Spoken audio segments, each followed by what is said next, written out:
This is probably one of the saddest, I guess, and also most interesting of the Surrey Downtown Development Report videos,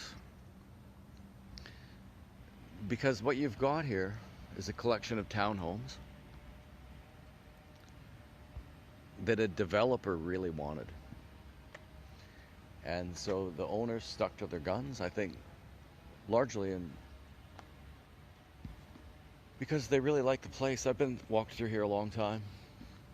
A lot of times, I mean, not for a long time, obviously. I'm sorry, I misspeak a lot. And it has like these sidewalks that run through the development. So just a really nice place to cut through on your way to different places. Yeah, so they held out for $2 million each.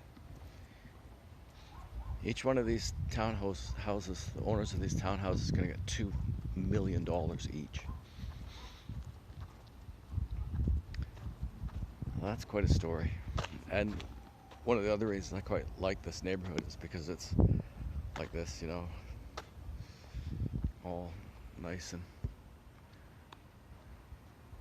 human-sized and all of that. And you'd be walking down here, looking at your feet, you know, the way you do when you walk around places. And then suddenly, whoops, what's that? Right at the end. I think that's remarkable. I'm gonna walk backwards, just see if I can even get it all in. Oh, there we go. Yeah, this is just such a neat look. I hope that it comes across. It doesn't really. I'd need to switch to vertical, I guess, to make this work.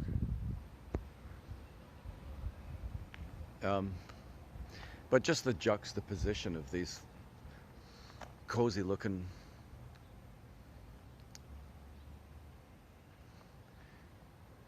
townhouses, and then right at the end of it, there's this great big thing like that. I doubt that this is going to come across very well. And so yesterday I had a great time. What happened was I was walking down here filming this and talking about this, and there were some people standing off to the side, and one of them said, "Quit trying to show off." And I said, "What?" And he said, "You're walking down the street with your gimbal or whatever it is you got there, and looking so serious, speaking into the camera. Quit trying to show off." It's exactly the kind of stuff I love, right? Somebody that's just willing to, you know, get it right out there and take a chance on talking to somebody. I love that. Anyway, we spoke for a long time. It was really funny, the conversation, but I went over the 15-minute mark on it. Anyway, so he lived right at the bottom of this thing. And he's talking about how, as he was living there, you know, the crane was practically swirling around right over his head, and windstorms and stuff blowing around all over the place.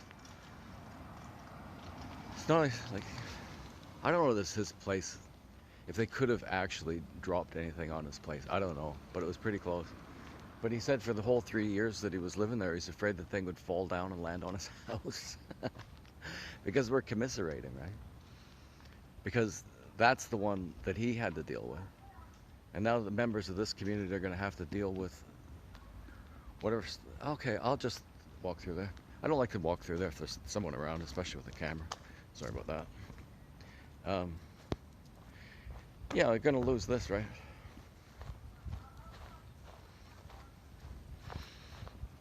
You could just walk down to the end of the street, and there'd be this nice little place to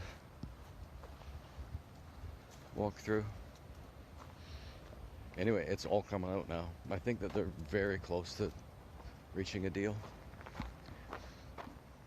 So all this is going to be dug up, ripped out, dug up.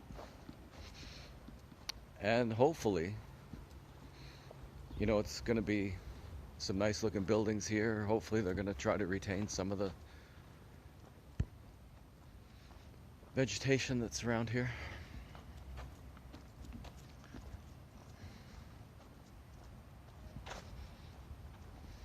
Who knows?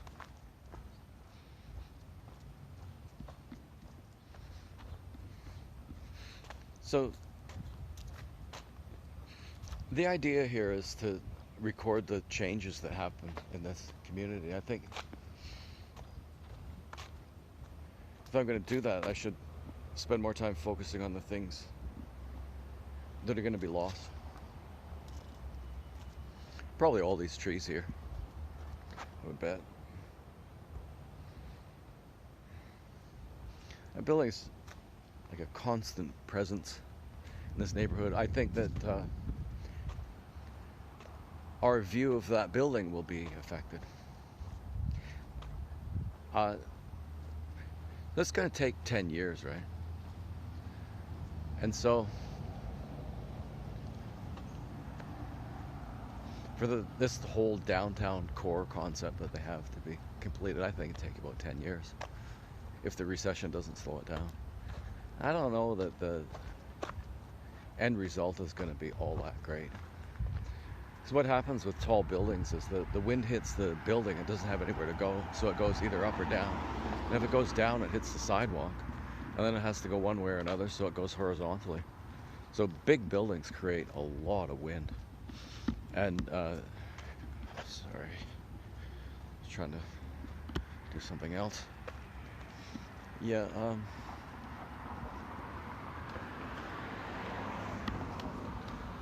this will be gone. If it's got a fence around it, that means that the developers have already bought it.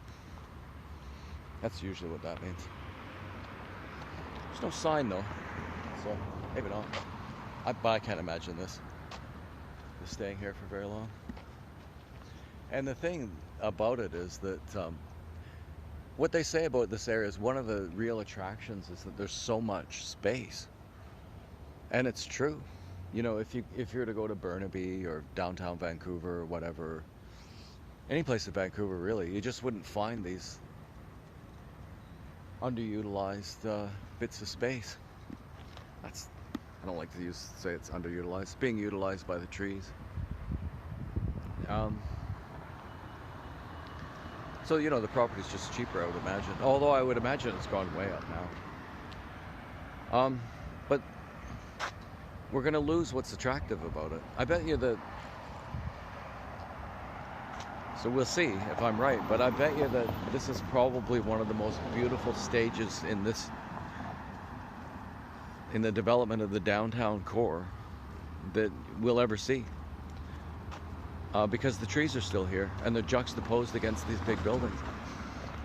Something else I've realized too is that the reason that a building like that, say for example, or the Civic Hotel looks good is because it's a kind of a standalone.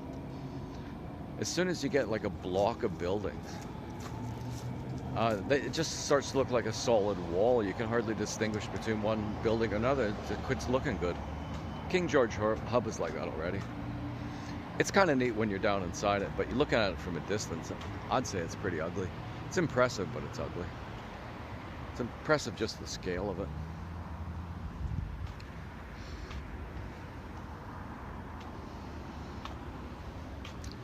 Okay, I don't know what that little neighborhood is called, but if I can find a name, I'll call this video